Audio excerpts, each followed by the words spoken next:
The most common way people give up their power is by thinking they don't have any. Doing what most people would have thought is normal. The government is issuing money. Right. But of course, since the creation of the Federal Reserve System in 1913, that's become the essentially monopoly. To lend to the government was meant to be done via the banking system headed by the Federal Reserve, the central bank. Because if the government issues United States notes, then it can create money and doesn't have to pay interest. You see? But of course, the moment you say, okay, well, the banking system, the Federal Reserve will create money and will lend it to the government at interest. Who's gaining? Of course, it's the financial system and the smaller number of people benefiting from that, and you get a transfer from the many to the few, which is why when they create central banks, they at the same time always introduce new taxes. Why? How is this interest from the government going to be paid? Well, from the taxpayer. So the Bretton Woods system happened after World War II, post-nuclear bombs. So what they were trying to achieve is a consistent 2% growth of the world. Now, this started to break down, and we started to see supply chains break down. We started to see things break down because it's not feasible to have an Earth that is finite in resources and have a system that continuously grows at 2%. So if you were to chart this out, you'd have a hockey stick going up and a hockey stick going down. And there's that divergence means that this system needs to be redefined. When the Fed was created, that's the same time when they introduced for the first time the federal income tax. And of course, if you go back... So they actually go hand in hand. They do. And we know this from history. It's always the same. So when one of the oldest central banks was created, the Bank of England, is a 100% privately owned bank, essentially a central bank, although it was privately owned. They did this through a law which was about imposing taxes. It mentioned, and will create this entity. They sort of kept that hidden in the law, but the first part, the front of the law, was mostly about all these new taxes which will be introduced in order to then actually raise the money to pay the interest that the state would then pay to the Bank of England, you see. Wow. So, well, we can come back to this. So the governments don't create money anymore. They've outsourced this. And funnily enough, though, the central banks only create a tiny part of the money supply, usually around 3-4%. And the majority of the money supply is actually created by banks. We have this very centralized system where the banks and the central bank are in control of the money supply. But if we were to look at your biology, you'd notice that there's trillions of cells in collaboration with each other to make up your body. And there's no way you could direct cells on how to interact with each other to make your body. So top-down approaches don't really work in nature. There's some instances where they may be needed, but there needs to be a check and balance with top-down institutions. So for the most part, what I'm getting at is that decentralized ledgers are critical in a system like this, and they just were invented not too long ago. So we're going to see the application of decentralized ledgers applied to economics, and this is really fascinating. And you could argue that currency creation is probably one of the more limited use cases out there. Before we continue the show, I'd like to take a moment to thank NordVPN. NordVPN is not just a VPN service. They offer something called real-time threat protection. And what real-time threat protection does is monitors every website that you're clicking on and make sure that it's not malware or spyware. If you click on malware or spyware, it'll ask you to go back to safety before viewing the site and downloading the malware onto your computer. So it's important to stay safe with NordVPN. NordVPN makes your computer much safer just by clicking one button. It conceals your IP address. So check out nordvpn.com/Darren. If you use my link, nordvpn.com/Darren, you can get up to 4 months free on the annual plan. And this is a 30-day money-back guarantee. So be sure to check them out at nordvpn.com/Darren. There is no human future that is compatible with a single fungible global currency and interest, and most of human access mediated by property, private property ownership. Those things are fundamentally incompatible. We can do the math on that sometime. Living in a finite reality means that there has to be a slowdown in growth, right? Because there's not enough resources. Now, there are some technologists that are arguing that we're going to have a singularity with artificial intelligence and technology.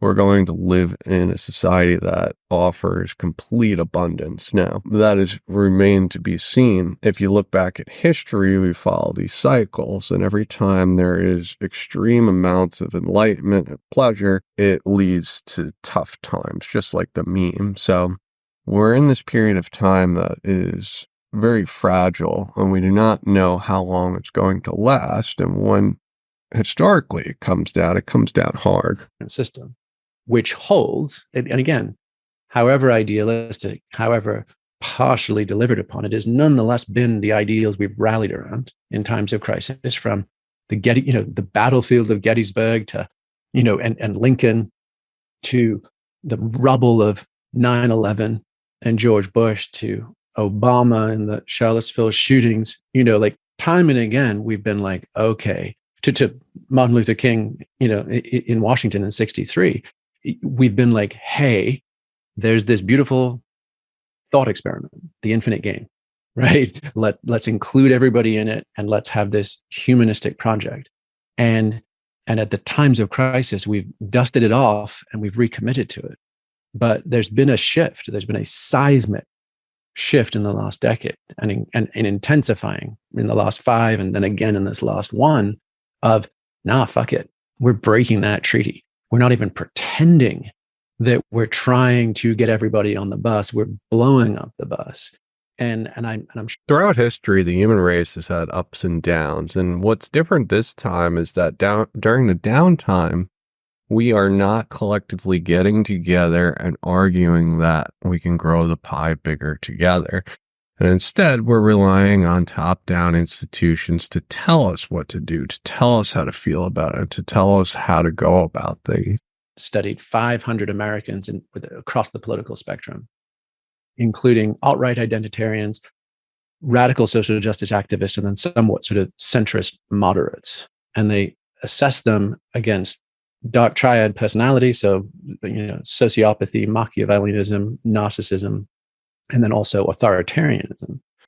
And the moderates in the middle, who had their own belief systems, but also extended the right for other people to hold theirs, so kind of just pluralism, they didn't score on any of those 4 qualities. But both sides of the far political spectrum did. So they basically were like, bad actors, regardless of what flag they're flying, increasing the factionalism. And so, if you use that James Carse notion of finite and infinite games, which most folks are familiar with, like finite games, win, lose, up, down, tribalism 101, and infinite game, win, win, bring as many people into the game and play the game for as long as you possibly can, right? We're actually seeing, the fact that these sworn enemies are actually on the same team. They're on team finite game. And what's at stake is that versus the infinite game.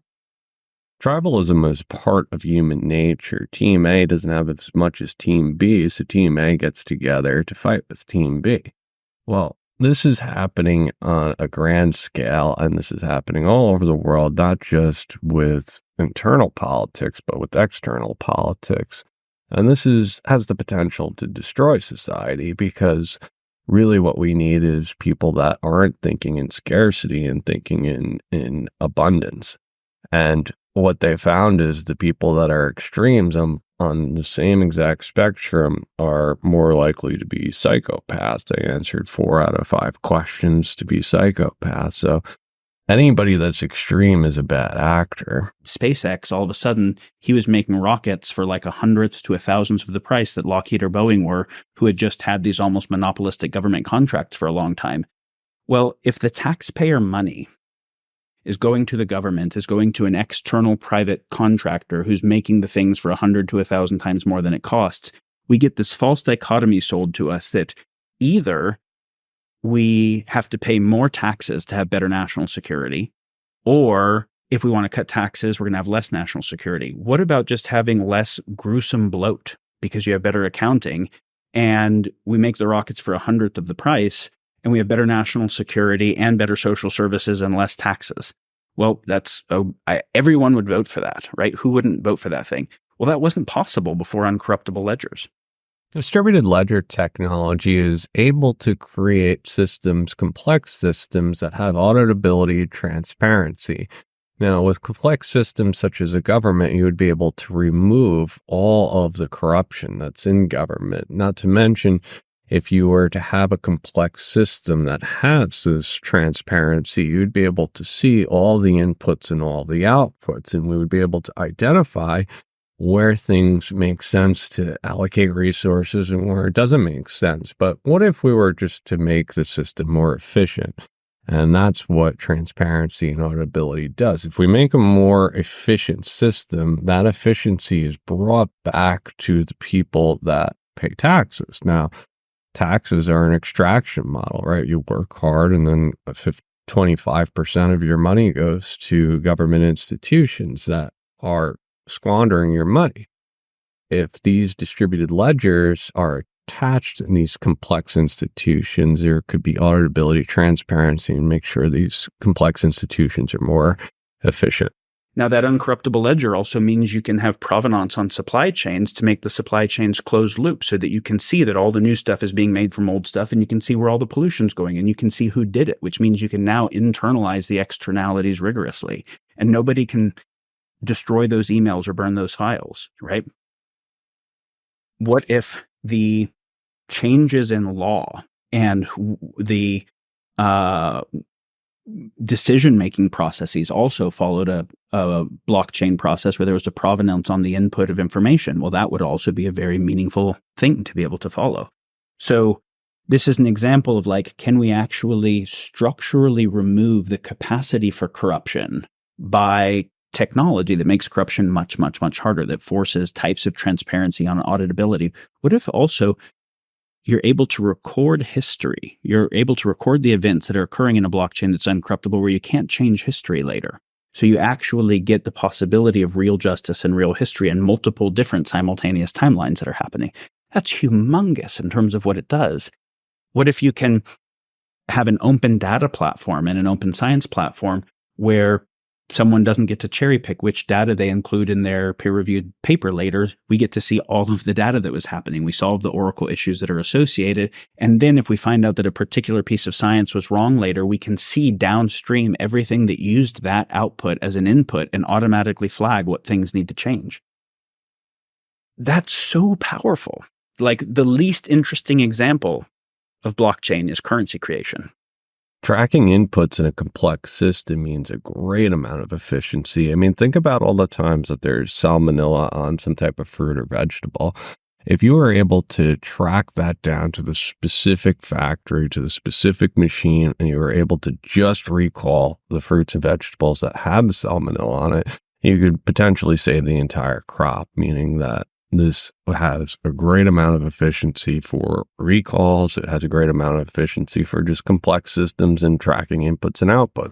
So one, I would like to see the blockchain used to watermark, somehow signify this thing is real. I recently interviewed a company called C3 with Genfinity. If you're not following Genfinity, it's at Genfinity.io on Twitter. But anyway, I interviewed C3, which is a dApp that's built on the LF0 network, and they're doing exactly this use case. They're watermarking footage that's deep fake, so the collective knows that this was deep faked information. Most important technology for that, and it's actually the most important use of blockchain. I've always been okay, besides Bitcoin and other cryptocurrencies and so forth, what's blockchain really going to be valuable for? I think it's truth authentication. Yes, correct. This thing is real. The Truth authentication is another way of saying that you're bringing physics from the physical world into the digital world. But this isn't the only reason why this technology has so much potential. Like we were saying in the beginning of the video, economics have completely misaligned with the physical world, and economics are supposed to also be similar to a digital world, right?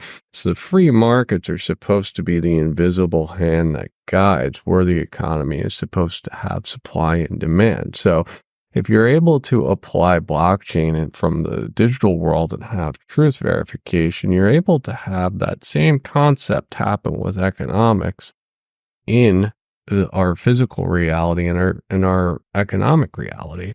Right now. It is right here. now. This Yeah. is not a tomorrow problem. This is a 2-day problem.